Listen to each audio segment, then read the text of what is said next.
Hey, what's up, y'all? It's me, Nate Almighty, and I am back with another ghetto reaction for Power Book Full Force Season 3. And the topic of today's theory is this stolen brick will be a major problem. Brought to us by the brother Getting It How I Live on the Getting It How I Live channel. Now, from the moment I seen Jinard put his hands on that brick, I knew it was going to be trouble. Especially the fact that the packaging on this brick is all orange and bright and so easy for someone to pay attention to. I knew it'd be issues. Let's see what Getting How I Live is talking about. What up, Let's see what I everybody? can add to it. Power Book Let's get Season to it. Episode 2. DMac wanted to pull off a boss move to put some money in his pocket and to prove to the guys in CBI that he deserved to be back in. So the move that DMac decided to make was robbing a crap game in Chinatown. Keeping in mind this is after, in episode 1, how DMac was watching an online dice game. This was a different gambling spot that he decided to rob in Chinatown though. But I still think that the dice game he was watching in episode 1 will come back into play at some point in season 3. Yep. As it looks like DMac's gonna become a stick-up kid until Tommy decides to teach him the game and baptize him into the light. Yep. So at this crap game, Marshall was there betting like everything was normal when DMac came in with a ski mask on and stuck the place up, robbing all the money was in. I know Getting How I Live is going to get to it, but the way they handled this stick up, incredibly stupid. Incredibly stupid. And I'm speaking as somebody who used to play the streets and used to involve myself in these type of capers. In the spot, and also taking a brick of fentanyl that was worth $20,000 from a guy named Bolo. When DMac robbed Bolo warned DMac that he was making a big mistake, indicating that we could see Bolo come back into play trying to figure. Bolo looks like a very dangerous man, by the way. Yeah, who took the brick from him. But with that said, in OG Power, Kanan robbed Crystal Ball of the money that Dre's organization had made that day. And when Kanan did this, Crystal Ball told Kanan that he was making a big mistake. But nothing ever went down between Crystal Ball and Kanan. And I don't think Crystal Ball ever even figured out who robbed him. But I think the biggest factor that will come into play with this robbery and Bolo figuring out who robbed him was the fact that Marshall took place in the robbery, acting like he was getting robbed, and even got hit in the stomach by DMac, trying to play everything off. So because Marshall didn't have a mask on when DMac did this robbery and walked out with DMac, not to mention it's probably his first time at the gambling spot. So because of that, Bolo likely already has suspicion that Marshall could have been in on the robbery. So we could. They all the way did not think that shit through, man. Because first of all, it's his first time at the spot. So he didn't build no trust with the people that are there. And I'm speaking as somebody who used to be involved in these type of activities. That's the first thing.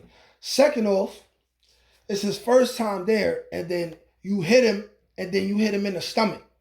What would have made it more believable is if you would have hit him in the head. Yes, this is my friend, but I still gotta hurt him. We participating in this stick up. It's a lot of variables involved. I gotta make it look real. If you don't want to damage his face forever, you still supposed to rock Marshall upside the head at least, right? If you break some skin, make him bleed a little bit, even better. Then you take him out with you after the robbery, after he's shown his face. That was dumb. You're gonna get Marshall killed. Potentially see a beef take place at some point in season 3 between Marshall, DMac, and Bolo over the brick that they stole from him. After they stole this brick and the money, when they were back at Marshall's place, Jinard came through and DMac kicked up to Jinard, hoping it would get him back in CBI, only to be told that he's not a priority right now. But part of what DMac kicked up to Jinard was that brick of Fetty.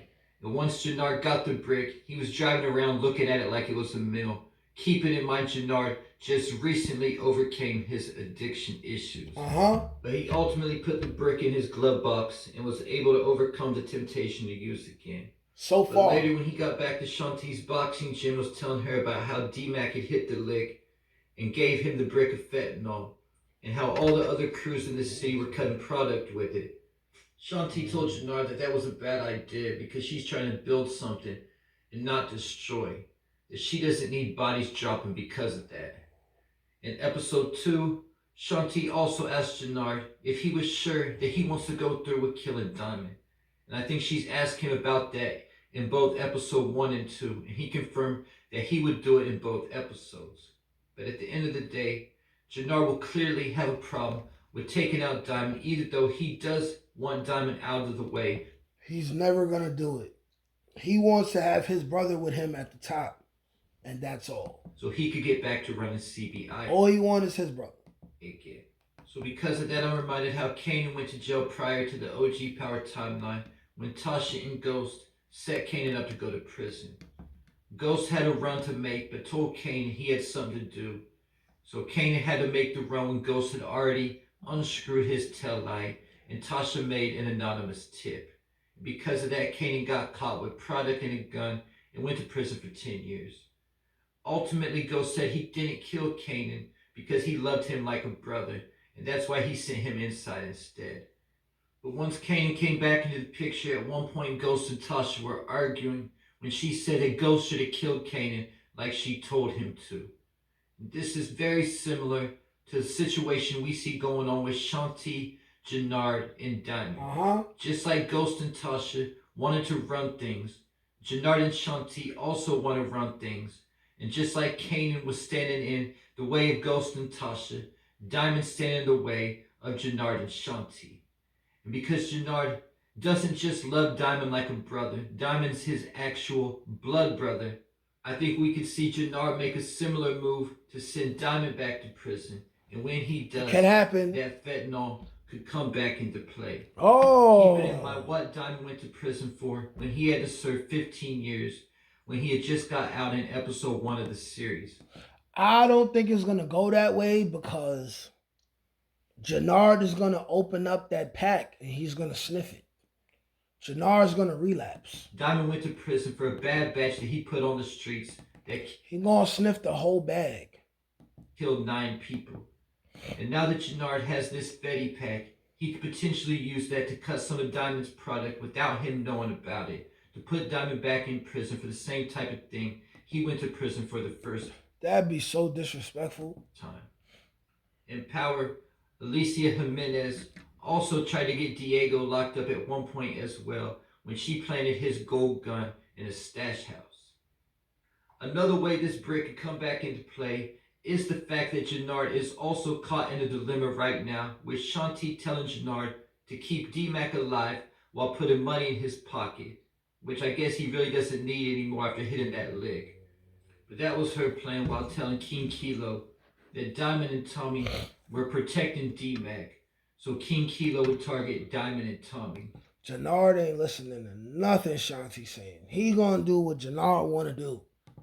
But Diamond knows that he needs to take care of DMac, otherwise he will be targeted by King Kilo, and told Jinard to kill DMac, but not to leave his fingerprints on it. So now that Jinard has that pack, we could potentially see him try to use the Fetty to kill DMac as a way to keep his fingerprints off of the kill.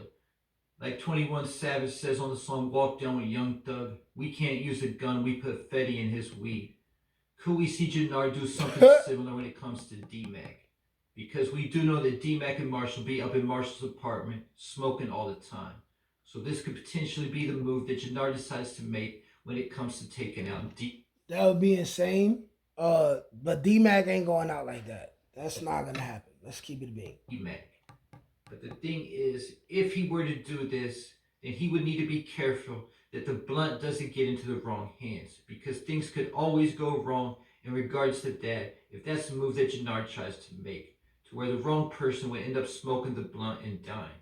And with that said, on a side note, I can't remember Tommy smoking the blunt since the very beginning of season 2, so maybe that's why he's acting so reckless right now. Maybe he needs to take a smoke break and chill out a little.